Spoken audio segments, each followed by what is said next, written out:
So we've got a 2009 GMC Canyon. This is the Crew Cab. Problem I've been having is I got very strong gas odors coming from this area right here. The truck's also throwing an engine code.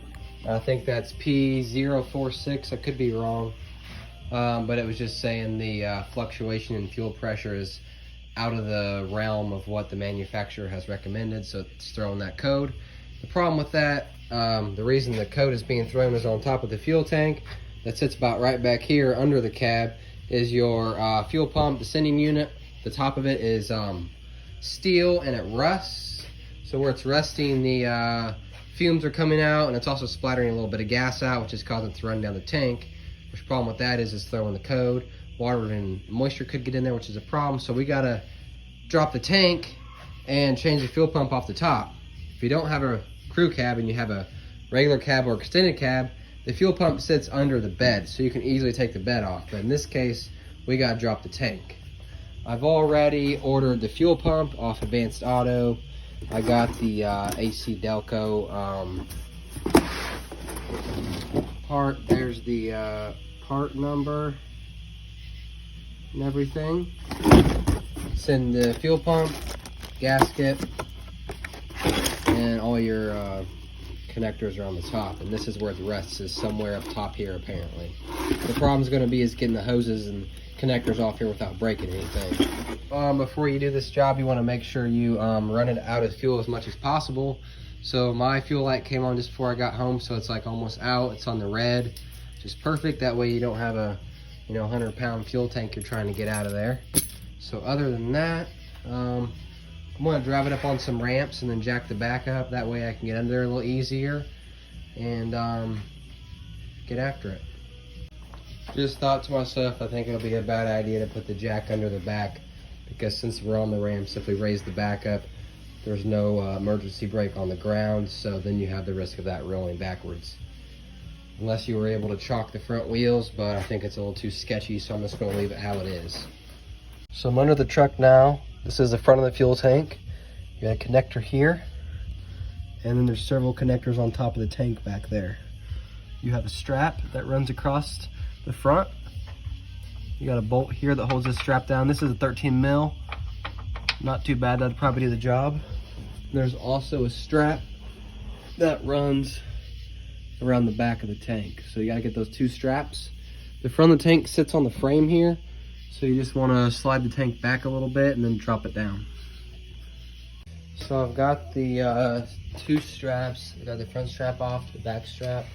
I've got the jack supporting the tank, and I haven't taken it all the way off. The bolt for that's right up there. But the fill tube comes through here, and I end up taking off the inner fender. That way you can get to it a lot easier. There's a hose clamp on there, but there's also the vent tube up here, so you're gonna have to disconnect it right there.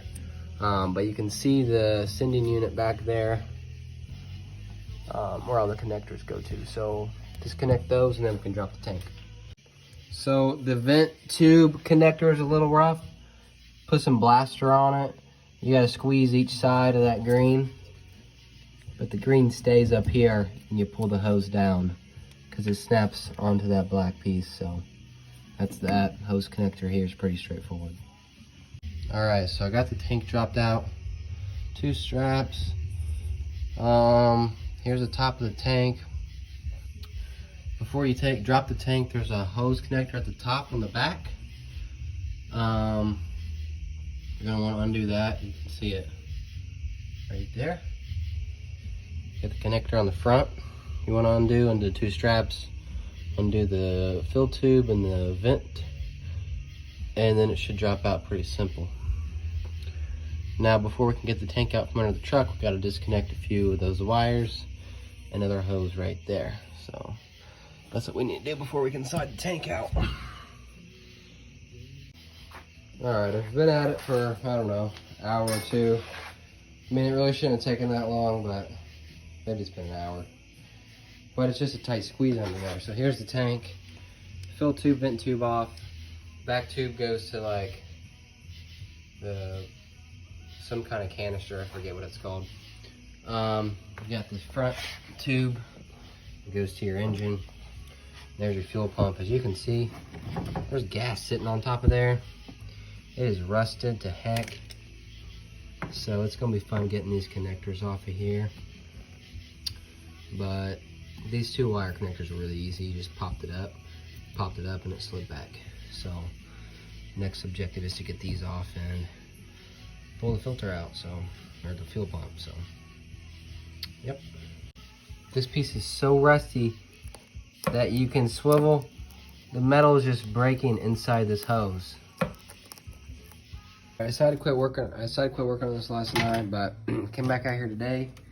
And I took the hoses off. This front feed fuel hose, I don't know where I laid it at, but this nipple had broke off in the hose when I had to get out this little set here. You can screw it down into the metal nipple and it actually drives it out of the inside of the fitting. So without those, I don't know how I would have got it out. It was kind of a pain, but there's the piece that was broken off inside. And it's hard because you don't want to damage the plastic. It's not that piece, it's a different one, but I was able to get it out. So now I'm just gonna clean up all this rust, get this all cleaned up, all the little pieces out, so that way when I pull this pump out, nothing will fall down in the tank. So I was able to put a flathead screwdriver up to these little grooves right here, and I beat it around with a hammer and I was able to get that loose. So now this is off. I should be able, once I get this pried loose, to lift that pump out of there.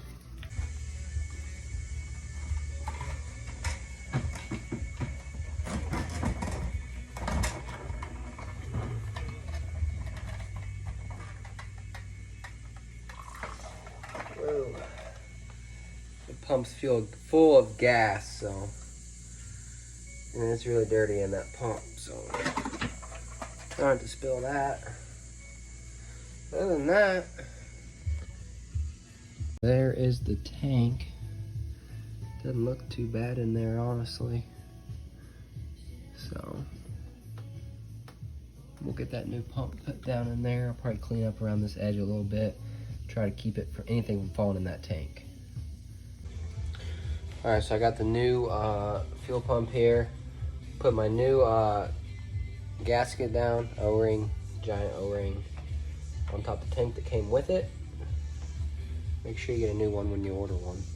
All right, got the pump put down in there, put this ring on top, squeeze it down real tight, and then you can use a flathead and a hammer, and then just drive that over so that way them little pieces clip on top of that ring. Now, here's that fuel feeder hose that goes off the front. Sits right there. This is the one that was rusted off, so I was able to save all the plastic pieces without breaking them, luckily. So I'm gonna get all this connected up. Got it in, got the ring snapped on, got these 2 hoses back on, front and the back. So now I'm just gonna slide it back under there, connect these 2 wiring harnesses, and then we can get the tank back up in the air. All right, I got the tank back up in there. It was a little bit of a job. I still need to tighten up the rear strap, as you can see, in the front strap. I got the connection in the back hooked up. I just hooked those up real quick. I got the feeding pipe in the front hooked up. So all this left is just clamp down the tank and put the inner fender well back in, tighten down that hose clamp, and we should be good to go. All right, just got the tank up in there, tightened down. All I need to do is tighten that hose clamp, but I got it all connected. Turn the truck key on and off a few times with the fuel pump prime, and turn the key. It took a few seconds for the fuel to get to the engine, but it started right up and problem solved. So hope the video was helpful.